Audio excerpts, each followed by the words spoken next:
very much. We want to acknowledge the leadership of all political parties that form part of the progressive forces here in Parliament. This includes the leadership of Umkhonto weSizwe Party, the African Transformation Movement, the United African Transformation, and the National Colored Congress.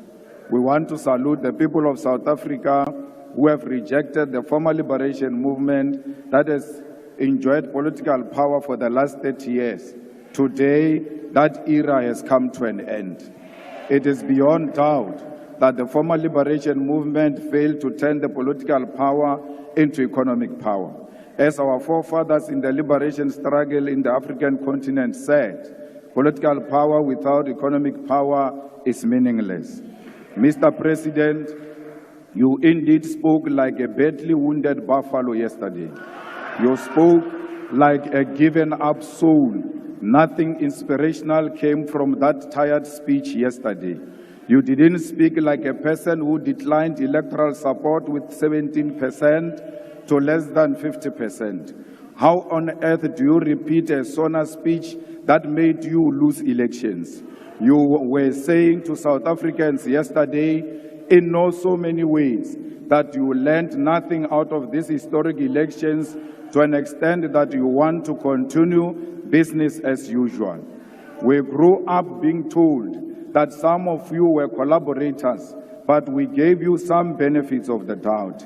It was said in this house that you personally wrote a letter to the apartheid police accusing your fellow comrades of planting communist ideas in your head, and we refused to believe that story at that time. It now makes sense that despite the apartheid regime being so oppressive against all freedom fighters, you peacefully and uninterruptedly attended university and you were given your first job by the ambassadors of apartheid, capitalism, and colonialism. Without a hassle, you bought yourself a first car and a house with the assistance of the Urban Foundation, which was anchored by the Ruperts and the Oppenheimers, while your comrades were sleeping under trees in exile and languishing in jails. We asked ourselves as to how did you form a union of mine workers without being a mine worker? Can't you know? You were the conveyor belt between the workers and the super exploitative mining capitalists in South Africa after the Oppenheimers and Anglo-American had concluded that the mine workers must be organized. Our elders in the struggle have made allegations before in this house that throughout the struggle against apartheid, you were insulated from any form of arrest and harassment by the apartheid system. Towards the end of apartheid, you shockingly placed yourself at the center of the negotiation for the end of apartheid. No one knows how you arrived to be at the center of the negotiations of our liberation. It now explains as to why so many compromises and capitulations were made, leading to a situation where economic power remained in the hands of the white minority. Malema, can you take a seat? There's an order by the Deputy Chief Whip.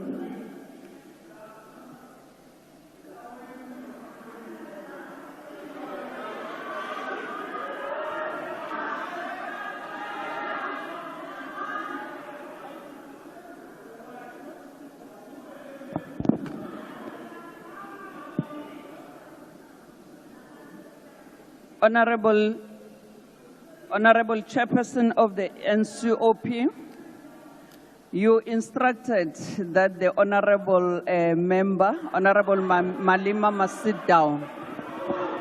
Before I raise my point of order, Honorable House Chairperson,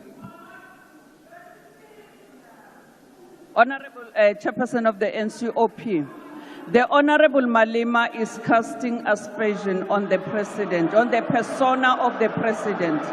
Can he please bring in a substantive motion to support his statements that he's making in the House? Thank you. Thank you very much, Honorable Chief Whip. The order is sustained. Rules does make provision that if the member imputes improper motive against another member, you may do that by way of a motion, and therefore that has to be substantiated. And therefore, Honorable Malema, can you then proceed with your speech? I see there's another point of order that's been raised on DA. Withdraw what? Thank you, Madam House Chair. Madam House Chair, I rise on a point of order in terms of Rule 92.10, which indicates that when a point of order is raised during the debate, the member called to order must resume his or her seat, and after the point of order has been stated, the presiding officer by the member raising it, the member raising the point of order must likewise immediately resume his or her seat when she has concluded his or her submission. Madam House Chairperson, can I just get clarity on the fact when the Deputy Chief Whip of the ANC raised the point of order, the member at the podium remained standing, and I would just like your ruling on that. Thank you. Honorable Malema, we have requested that you take your seat, but despite that, you did. Thank you very much. As I have ruled on the previous order, that was raised by the Chief Whip, Honorable Malema, can you take your podium and apologize on what you just said?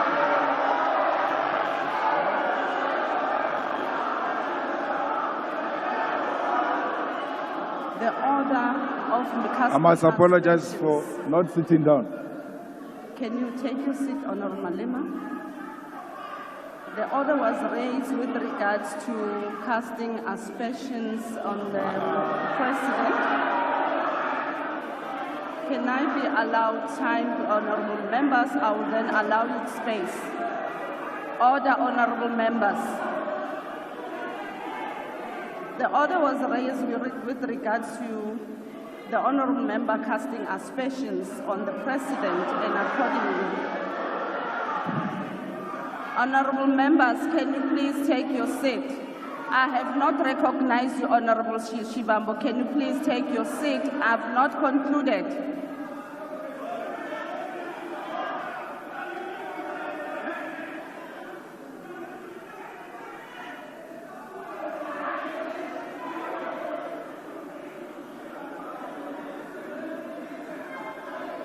Honorable member, can you allow me please to conclude? Honorable Malema, you can take the podium, but please, can you please withdraw, or rather not repeat what you have said earlier on as you proceed with your speech? Honorable members, please, can you? Honorable members,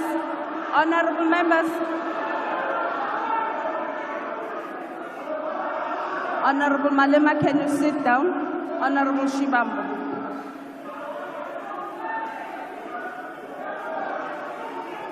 On a point of order, House Chair, we are going to forgive you because we are new. You don't know the rules of this parliament.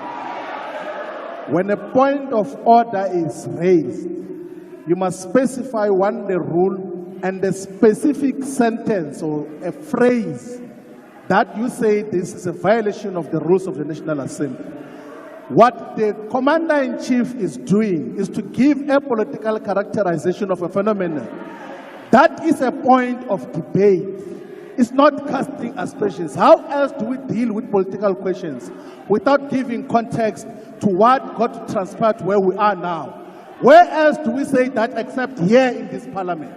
You can't suppress political debate because of your misinterpretation and misunderstanding of the rules. Please allow the speech to finish. And then when we later on go to Rules Committee, we're going to illustrate to you with proper evidence when we're inducting you that the rules do not say what you are saying that you must withdraw. Please be patient with this process. We are going to understand them when time progresses. Currently, your application is incorrect.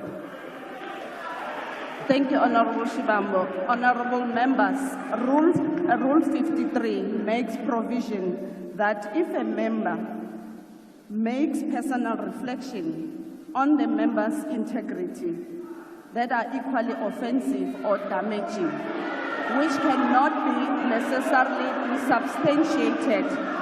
Therefore, that should be done by a way of a motion so that a member can substantiate what he's been saying. At this point in time, Honorable Malema has cast aspersion against the President, which needs to be substantiated accordingly, and therefore the order remains sustainable. Honorable Malema, as you proceed with your debate, can you kindly refrain from making such aspersion? Thank you very much. You may proceed. I must proceed. Thank you very much. It now explains as to why so many compromises and capitulations were made, leading to a situation where economic power remained in the hands of the white minority, leaving black people with meaningless political power. We can today confirm that it was pure infiltration by forces of darkness. When it was clear President Mandela is not going to make you the first deputy president of the democratically elected South African government in 1994, you threw tantrums and even boycotted his inauguration. The same President Mandela you asked us to celebrate yesterday, you missed the historic moment to do so in 1994 because of personal aggrandizement. Like many people in South Africa, I stood here in this house and said we will give you the benefit of the doubt, believing that the allegations against you of being a collaborator might not be true. I will tell why I'm giving you this personal account. It is necessitated by your activities, actions, and decisions over the past weeks since the electoral defeat of the former liberation movement, which demonstrated clearly that in the battle against neo-apartheid and neo-colonialism, you chose the side of the oppressor like you did in the past, yet pretending to be with us, the oppressed people. Why will the apartheid beneficiaries say that among all black political leaders, you are the only one they can work with to an extent that you are called a better black with a better accent, and you believe them over us? They call us criminals who must be arrested, whether we have committed any crime or not, because we disagree with them politically, and you believe them over us. Your own brothers and sisters who come from Shawela and Venda with you are today looked down because of you. You have committed to be a representative of the oppressor. The white capitalist establishment is willing to turn a blind eye to even serious allegations of wrongdoing against you, because through you, they believe that they will perpetuate the exploitation of the oppressed class and reverse the gains of the political freedom attained in 1994. It doesn't matter what you say, but we want to state categorically that the coalition between the Democratic Alliance and the former liberation movement is a sellout position typical of collaborators who sacrifice and compromise the struggle against apartheid and colonialism. White minority arrogance has increased under your term of office. You should have seen them yesterday when you were speaking. It was like you are a true Tabaneka Koko Helen Zille. You boldly take these counter-revolutionary and reactionary decisions because you know you have a full protection of white capitalist establishment. All the things you said yesterday are meaningless because they are exactly what you said in the 6 State of the Nation addresses you have given since you became president in 2018. None of the commitments you made during this State of the Nation addresses have been met. You state here that the vision you are operating under is still the National Development Plan Vision 2030, whose targets have never been met and will never be met. The NDP had targeted to create a certain number of jobs, but joblessness has increased. The NDP target was to reduce unemployment by 14% in 2020, but today unemployment is 32.9% and more than 12 million people are jobless. Even if you meet the target tomorrow of achieving 14% unemployment, the fact of the matter is you miss the target year. The NDP target was to reduce poverty from 39% by 2030, but poverty today is more than 50%. More people live on poverty under your presidency than any other period in the past 30 years. The NDP target was 10% of the GDP for infrastructure investment, but between 2010 and 2022, public sector infrastructure investment was not more than 5.8%. The NDP target was to grow the economy by an average of 5.4% for it to be practical to achieve any of the NDP goals. But in the past 10 years, the economy has not grown by more than 2%. Mr. President, yesterday you shocked all of us and will never recover from that shock. You said nothing about international relations while we are living in a world defined by shifting global balance of forces. The West, under the guidance and protection of the United States of America, is agitating for a world war, which will be defined by recolonization of the African continent and the global South. And you never said anything about that. There is an ongoing aggressive war by apartheid Israel over Palestine, and you never said anything about that because your coalition partners are all fanatics of a Zionist apartheid Israel. Shame on you that you said nothing about the genocide committed right in front of us because Ramaphosa. You chose glory over the dying children and women of Palestine because you are scared to offend your coalition partners. President Mandela, a close friend of President Arafat, who you said we must celebrate yesterday, should be turning in his grave. The trade embargo against Cuba is still intact, and despite the fact that Cuba played a role in the struggle against apartheid, you never said anything about that. There is instability in the Democratic Republic of Congo, and South African soldiers are dying in that war, and you never said anything about that. There is a real threat of instability in the entire SADC region, and you never said anything about that. There is loss of life in South Sudan, but you had nothing to say about that. The BRICS Forum has been joined by additional countries such as Saudi Arabia, Ethiopia, Egypt, Argentina, Iran, and United Arab Emirates, and you never said anything about how South Africa should maximize these strategic relations to grow the economy. The North Atlantic Treaty Organization, NATO, is agitating for a world war through its admission of Ukraine into NATO alliance, and you never said anything about that. This is happening while South Africa has discovered strategic oil and gas natural resources, which in itself, Minister Mantashe, it's a cause for global security, but your president said nothing about that. Even if the global balance of forces does not matter to you, there is nothing tangible you said about the high levels of crime happening in South Africa. In the past year, South Africa had more than 27,000 murder cases, and you never said anything about that. Are we being handed over to the imperialist takeover as South Africa? Mr. President, there are more than 300,000 students who have passed and attained their certificates, diplomas, and degrees, but all universities and universities of technology, huge amounts of money. We must cancel student debt and introduce free decolonized education now.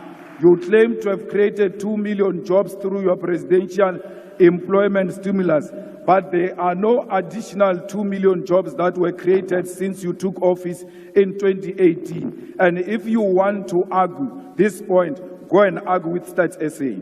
Another issue we need to highlight is that Kusile Power Station added an additional 800 megawatts into national grid 2 weeks ago. You never mentioned anything about that. Instead, you chose to mention 256 megawatts of unreliable energy by independent power producers, which was plugged into the grid in the Northwest Province.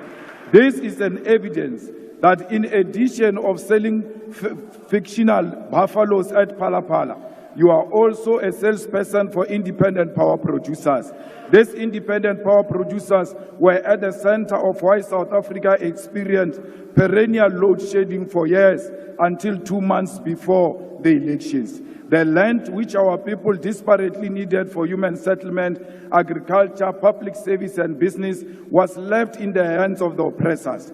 Our people were told about willing buyer, willing seller, in a situation where violence and genocide were used to learn the dispossession of the Khoi, the San and all indigenous people of our country. We'll amend Section 25 of the Constitution in our lifetime to allow expropriation of land without compensation. South Africa, our country is being traded.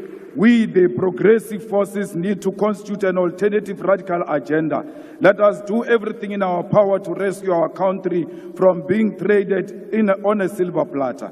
We call on all workers' movement, civil society, religious leaders, and traditional leaders to reject this grand coalition led by DA under the pretense of the so-called government of national unity. We, as the EFF, will not form part of a factional and a decoy of the so-called national dialogue, which happens after the government has already committed budgets and programs to this agenda. We are not in the business of talk shows. We are in an agenda to realize through economic emancipation of our people, and no matter what it takes, we will never associate with the collaborators and the sell-out agenda of the establishment.